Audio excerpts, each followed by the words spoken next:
আসসালামু আলাইকুম রহমতুল্লাহ বরকাতু ইন্নাল হামদুলিল্লাহ ওয়াসসালাতু ওয়াসসালামু আলা রাসূলিল্লাহ ওয়া আলা আলিহি ওয়া সাহবিহি ওয়া মান তাবি'a বিহুদাহ আম্মা বা'দ। সুপ্রিয় দর্শক ভাই ও বোনেরা, নবী সাল্লাল্লাহু আলাইহি ওয়াসাল্লামের প্রতি দুরূদ প্রেরণ করা এটা ঈমানদারদের জন্য অত্যন্ত লাভজনক একটি আমল।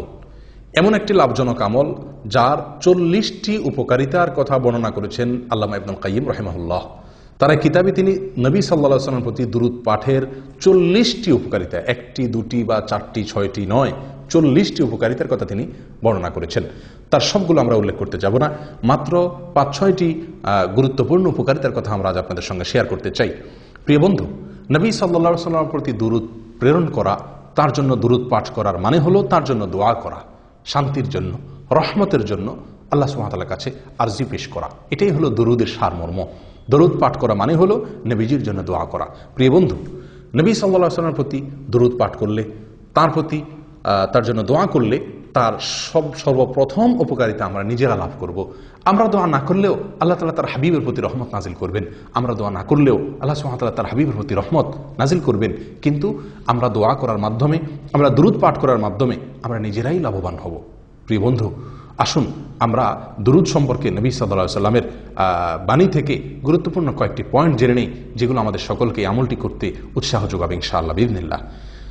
তিরমিজির একটি বিশুদ্ধ সূত্রে বর্ণিত হাদিসে আসছে, উবাই ইবনে কাব রাদিয়াল্লাহু তাআলা আনহু অত্যন্ত সিনিয়র একজন সাহাবী।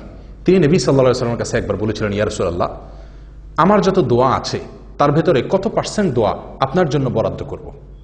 নবী সাল্লাল্লাহু আলাইহি ওয়াসাল্লাম তাকে ইচ্ছাধিকার দিয়ে বলছিলেন, তুমি যতটুকু চাও, কোনো বাধ্যকতা তোমার জন্য নেই। কোরআন সুন্নাহ তোমাকে কোনো এ ব্যাপারে বাধ্য করেনি যে এত পার্সেন্ট তোমাকে দোয়া করতে হবে, তোমার দোয়ার ভেতরে নবীর জন্য দোয়া এতটুকু রাখতে হবে, এরকম কোনো কথা নেই।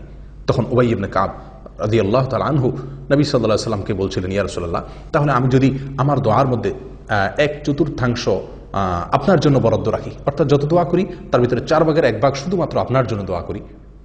নবী সাল্লাল্লাহু আলাইহি ওয়াসাল্লাম বললেন, তাহলে সে তোমার জন্য কল্যাণকর, আর যদি আরও বাড়াতে পারো সে তোমার জন্য আরও বেশি ভালো। তিনি তখন বললেন 1/3 কথা। নবীজি সাল্লাল্লাহু আলাইহি ওয়াসাল্লাম তাকে একইভাবে এটাও ভালো বলে আরও বাড়ানোর পরামর্শ দিলেন। তখন তিনি অর্ধেকের কথা বললেন। তখন নবী সাল্লাল্লাহু আলাইহি ওয়াসাল্লাম তাকে একই উত্তর দিলেন। তখন তিনি বলছিলেন, ইয়া রাসূলুল্লাহ, যদি আমি আমার সকল দোয়া আপনার জন্য রাখি তাহলে কেমন হবে? নবী সাল্লাল্লাহু আলাইহি ওয়াসাল্লাম তাকে বললেন, ইযান তুকফা হাম্মুক ওয়া তুগফার যাম্মুক। যদি তুমি তোমার সকল দোয়া আমার জন্য বরাদ্দ করতে পারো তাহলে তোমার সকল পেরেশানি দূর হয়ে যাবে এবং তোমার সমস্ত অপরাধ, সমস্ত গুনাহ আল্লাহ সুবহানাহু ওয়া তাআলা মাফ করে দিবেন, মাফ করে দেওয়া হবে। প্রিয় বন্ধু, উবাই ইবনে কাব রাদিয়াল্লাহু তাআলা আনহুর এই হাদিস থেকে নবী সাল্লাল্লাহু আলাইহি ওয়াসাল্লামের প্রতি দুরূদ, তার জন্য দোয়া, সালাত এবং সালাম কত বেশি হওয়া উচিত আমাদের, তার একটা ধারণা আমরা এখান থেকে পেতে পারি। অবশ্যই হাদিস থেকে কারো প্রশ্ন উঠতে পারে যে তাহলে কি একজন মানুষ তার নিজের জন্য কোনো দোয়াই করবে না? উত্তর হলো জি না। কোরআন এবং সুন্নাহ নিজের জন্য দোয়া করার বহু নির্দেশ এসেছে। অতএব নিজের জন্য দোয়া করতে এখানে নিষেধ করা হয়নি। নবী সাল্লাল্লাহু আলাইহি ওয়াসাল্লামের জন্য সকল দোয়া তার জন্য বরাদ্দ রাখার দ্বারা উদ্দেশ্য কি, তাহলে তার ব্যাপারে মুহাদ্দিসিনে কেরামের কয়েকটি ব্যাখ্যা এখানে পাওয়া যায়। তার ভিতরে একটি ব্যাখ্যা হলো যে এখানে নবী সাল্লাল্লাহু আলাইহি ওয়াসাল্লাম বিষয়টির গুরুত্ব বোঝানোর জন্য এভাবে তাকে বলেছেন। আর অনেকের ব্যাখ্যা হলো যে এর উদ্দেশ্য হলো তোমার যত দোয়া আছে তার সকল দোয়াতে নবী সাল্লাল্লাহু আলাইহি ওয়াসাল্লামের জন্য দোয়া যেন শামিল থাকে, এটা হলো এর উদ্দেশ্য। যাই হোক প্রিয় বন্ধু, তাহলে বোঝা গেল সালাত এবং সালাম এটি আমাদের অনেক অনেক বেশি পরিমাণে থাকা উচিত এবং তার দুটি উপকারিতা এই হাদিস থেকে আমরা পেয়ে গেলাম। এক, আমাদের চিন্তা পেরেশানি দূর হবে। দুই, আল্লাহ সুবহানাহু ওয়া তাআলা আমাদেরকে ক্ষমা করবেন। প্রিয় বন্ধু, অন্য এক হাদিসে আসছে নবী সাল্লাল্লাহু আলাইহি ওয়াসাল্লাম বলেছেন, সলাতুকুম আলাইয়া যাকাতুল লাকুম, আমার প্রতি তোমরা যে দুরূদ পাঠ করে থাকো, সালাত সালাম পেশ করে থাকো, এটি তোমাদের জন্য পবিত্রতার কারণ। এর ফলে তোমরা পবিত্র হবে, আল্লাহ তাআলা তোমাদেরকে পবিত্র করবেন। প্রিয় বন্ধু, আল্লাহ পরিচ্ছন্ন করবেন, পবিত্র করবেন নোংরামি থেকে, অপবিত্রতা থেকে, নাপাকি থেকে। অতএব নবী সাল্লাল্লাহু আলাইহি ওয়াসাল্লামের প্রতি বেশি বেশি দুরূদ আমাদেরকে পাঠ করতে হবে। এর ফলে আমরা নিজেরা পবিত্র হতে পারবো। 3 নম্বর আমরা উপকারিতা এখান থেকে পেয়ে গেলাম। নাম্বার 4, আল্লাহ সুবহানাহু ওয়া তাআলা নবী সাল্লাল্লাহু আলাইহি ওয়াসাল্লামের প্রতি দুরূদের মাধ্যমে আমাদেরকে যে নিয়ামতটি দিয়ে ধন্য করবেন সেটি হলো আমরা নবীজির দোয়া দ্বারাই ধন্য হতে পারবো। আমরা স্বয়ং রাসূলুল্লাহ সাল্লাল্লাহু আলাইহি ওয়াসাল্লামের দোয়া আমরা অর্জন করতে পারবো। প্রিয় বন্ধু, আজ দুনিয়াতে কোনো বড় আলেম, কোনো বড় নেককার, কোনো বড় বুজুর্গ, কোনো ভালো মানুষ, বিশ্ববিখ্যাত কোনো আলেম, কোনো শেখ, কোনো বড় স্কলার, মক্কার হারামের ইমাম, মদিনার হারামের ইমাম যদি আমার জন্য 2 হাত তুলে দোয়া করেন, আমার জন্য অনেক দোয়া করেন কল্যাণের, তাহলে আমরা কতই না খুশি হব এবং তাদের দোয়া লাভের জন্য আমরা কতই না চেষ্টা করি। প্রিয় বন্ধু, স্বয়ং নবী সাল্লাল্লাহু আলাইহি সাল্লাম আপনার জন্য দোয়া করবেন যদি আপনি তার প্রতি দুরূদ নাজিল করেন। এবং এই বিষয়ে নবী সাল্লাল্লাহু আলাইহি সাল্লামের অনেকগুলো হাদিস বর্ণিত হয়েছে, যে হাদিসগুলোর সারমর্ম হলো এই যে তিনি তার জন্য দুরূদ পাঠ করা হলে তিনি তার জবাবে আমাদের জন্য আল্লাহ তাআলার কাছে দোয়া করেন এবং রহমতের প্রার্থনা তিনি নিজেও করেন।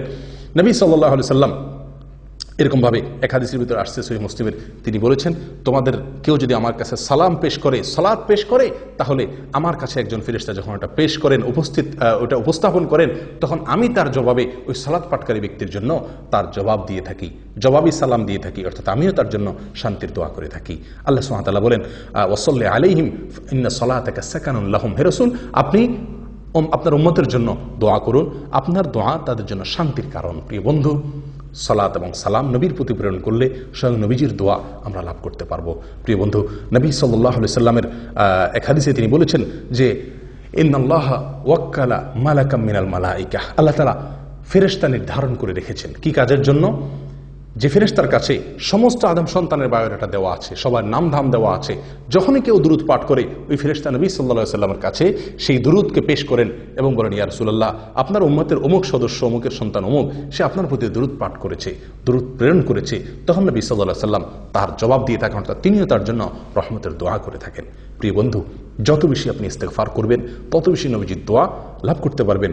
দিনে যদি আপনি 100 বার ইস্তেগফার করেন, তার মানে আপনি 100 বার নবী সাল্লাল্লাহু আলাইহি সাল্লামের দোয়ার ভাগীদার আপনি হতে পারলেন। আসুন এটাকে আমাদের জীবনের অংশ বানিয়ে নিই। তাহলে দোয়ার 4 নম্বর উপকারিতা হলো নবী সাল্লাল্লাহু আলাইহি সাল্লামের দোয়া, ইস্তেগফার, সালাতের 4 নম্বর উপকারিতা হলো আমরা নবী সাল্লাল্লাহু আলাইহি সাল্লামের দোয়ার ভাগীদার হতে পারবো, দোয়ার অংশীদার হতে পারবো। সালাত এবং সালামের আরেকটি গুরুত্বপূর্ণ উপকারিতা হলো যে এর ফলে আমরা আল্লাহ সুবহানাহু ওয়া তাআলার রহমত আমাদের প্রতি নাজিল হবে। নবী সাল্লাল্লাহু আলাইহি ওয়াসাল্লাম বিখ্যাত একটি হাদিস আমরা অনেকেই জেনে থাকার কথা, তিনি বলেছেন, মান সাল্লা আলাইয়া মাররাতান সাল্লাল্লাহু আলাইহি আশারা, যে ব্যক্তি আমার প্রতি একবার দুরূদ পাঠ করবে, আমার জন্য একবার সালাত সালাম পেশ করবে, আল্লাহ তাআলা তার জন্য 10 বার রহমত নাজিল করবেন। একের বিনিময়ে 10, সে আমার জন্য একবার রহমত নাজিল এর দোয়া করবে, আল্লাহ তাআলা তার জন্য 10টি রহমত 10 বার, তার জন্য একটির বিনিময়ে 10টি বার তার প্রতি আল্লাহ তাআলা রহমত নাজিল করবেন। প্রিয় বন্ধু, অতএব আসুন এই সালাত এবং সালামকে আমরা খুব গুরুত্বের সাথে অবসর সময়গুলোতে যখন সুযোগ পাই আমরা সালাত এবং সালামের অভ্যাস করি, নবী সাল্লাল্লাহু আলাইহি ওয়াসাল্লামের প্রতি দুরূদ প্রেরণ করার চেষ্টা করি, তাহলে আমরা আল্লাহ সুবহানাহু ওয়া তাআলার রহমতের ভাগীদার হতে পারবো, আল্লাহর রহমতের মালিক আমরা হতে পারবো। প্রিয় বন্ধু, পেরেশানি দূর হয়ে যাবে, আল্লাহ তাআলা আমাদেরকে ক্ষমা করে দিবেন এবং এর মাধ্যমে স্বয়ং নবী সাল্লাল্লাহু আলাইহি ওয়াসাল্লামের দোয়ার ভাগীদার আমরা হব। আল্লাহ তাআলা আমাদেরকে পবিত্র করবেন, আল্লাহ তাআলার রহমত আমাদের প্রতি নাজিল হবে। আরও বহুবিধ উপকারিতা রয়ে গেছে। প্রিয় বন্ধু, সবসময় দুরূদ পাঠ করা যায়, বিনা উযুতেও দুরূদ পাঠ করা যায়, বাথরুম ছাড়া, শুধুমাত্র টয়লেট ছাড়া, আর বাকি যে কোনো জায়গাতে আপনি পবিত্র থাকলেই, উযু যদি নাও থাকে তবু আপনি দুরূদ পাঠ করতে পারেন। এবং এই দুরূদ পাঠ অত্যন্ত সহজ একটি আমল। সবচেয়ে সহজ দুরূদ হলো সাল্লাল্লাহু আলাইহি ওয়াসাল্লাম।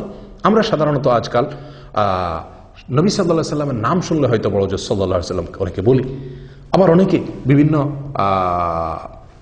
উপলক্ষে কোনো নতুন ঘর, নতুন দোকান, নতুন বাড়ি, এগুলো উদ্বোধন উপলক্ষে মিলাদের নামে আমরা হয়তো কিছু গতানুগতিক দুরূদ পাঠ করি। প্রিয় বন্ধু, এটা নয়। দুরূদ হলো চলতে ফিরতে, উঠতে বসতে, আগে পরে প্রত্যেকটি দোয়াতে আমরা দুরূদ পাঠ করতে হবে। আল্লাহ সুবহানাহু ওয়া তাআলা সালাতের মতো ইসলামের সবচেয়ে ঈমানের পরে গুরুত্বপূর্ণ বিষয়, সেখানে একটা অংশ রেখে দিয়েছেন সালাতকে, অর্থাৎ নবী সাল্লাল্লাহু আলাইহি ওয়াসাল্লামের প্রতি দুরূদকে। তাহলে বোঝা গেল যে দুরূদ আমাদের প্রত্যেকটি দোয়াতে নবীর জন্য দুরূদ থাকা উচিত এবং উঠতে বসতে চলতে ফিরতে অবসর সময়গুলোতে নবীর জন্য দোয়া আমাদের মুখে জারি থাকা উচিত। তার লাভ আমরা নিজেরাই ভোগ করব। তিনি যে আমাদেরকে দুরূদ পাঠের নির্দেশ করেছেন এবং অধিক হারে দুরূদ প্রেরণ করতে বলেছেন তার প্রতি, সেটা আমাদের নিজেদের স্বার্থে, আমাদের নিজেদের সুবিধার্থে। প্রিয় বন্ধু, দুরূদের জন্য সবচেয়ে গুরুত্বপূর্ণ সময়, সবচেয়ে মূল্যবান সময়, দুরূদের সিজন বলা যেতে পারে শুক্রবার এই দিনটি এবং শুক্রবারের রাতটি, অর্থাৎ বৃহস্পতিবার সন্ধ্যা থেকে নিয়ে শুক্রবার রাত শুরু হয়ে যায়।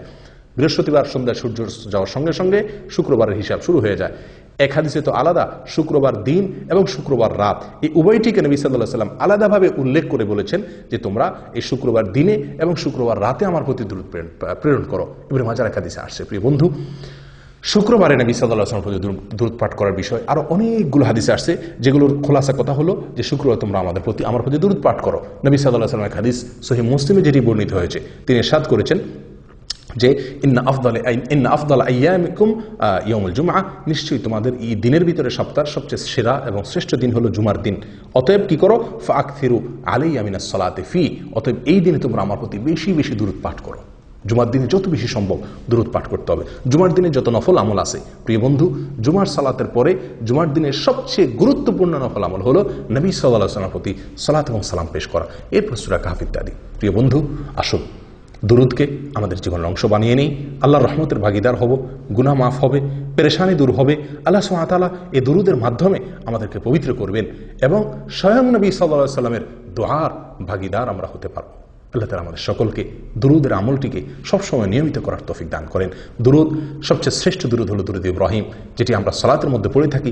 এছাড়া যে কোনো দুরূদ আমরা পাঠ পড়তে পারি, এমনকি আমাদের নিজেদের কোনো বানানো দুরূদও আমরা পড়তে পারি। তার জন্য দোয়া যে কোনো ভাষায় হতে পারে, নিজের ভাষায় মাতৃভাষায়ও হতে পারে। শুধু লক্ষণীয় হলো একটি বিষয়, সেটি হলো নবীজির জন্য কোরআন এবং সুন্নাহর বাইরে নিজেদের ভাষায় যদি কোনো দুরূদ আমরা তার জন্য প্রেরণ করি, পাঠ করি বা তার জন্য কোনো দোয়া করি, তাহলে সেটি অবশ্যই তার ভিতরে এমন কোনো কথা থাকতে পারবে না যেটি কোরআন এবং সুন্নাহ অ্যালাউ করে না।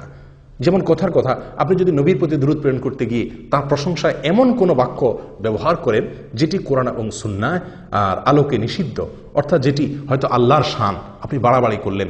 নবী সাল্লাল্লাহু আলাইহি ওয়াসাল্লাম বুখারীর হাদিসে বলেছেন, লা তুতরুনি কামা আতরাতিন নাসারা ইবনে মারইয়াম, খ্রিস্টানরা যেরকম ইবনে মারইয়ামকে ঈসা আলাইহিস সালামের মর্যাদাকে বাড়াতে বাড়াতে আল্লাহর পর্যায়ে নিয়ে গেছে, খবরদার তোমরা আমাকে নিয়ে এরকম বাড়াবাড়ি করো না আমার মর্যাদা বর্ণনা করতে গিয়ে। প্রিয় বন্ধু, অতএব দুরূদের মধ্যে যদি কোনো অত্যুক্তি না থাকে, নবী সম্পর্কে এমন কোনো কথা না হয় যেটা নবীর সঙ্গে যায় না, যেটি আল্লাহর শান, তাহলে সেক্ষেত্রে নিজের বানানো দুরূদ হলেও সমস্যা নেই, নিজের ভাষা হলেও সমস্যা নেই। কিন্তু প্রিয় বন্ধু, যেহেতু দুরূদের ফরম্যাট নবী সাল্লাল্লাহু আলাইহি ওয়াসাল্লাম নিজে শিক্ষা দিয়ে গেছেন, তাহলে আমি নিজের বানানো দুরূদ কেন পড়তে যাব?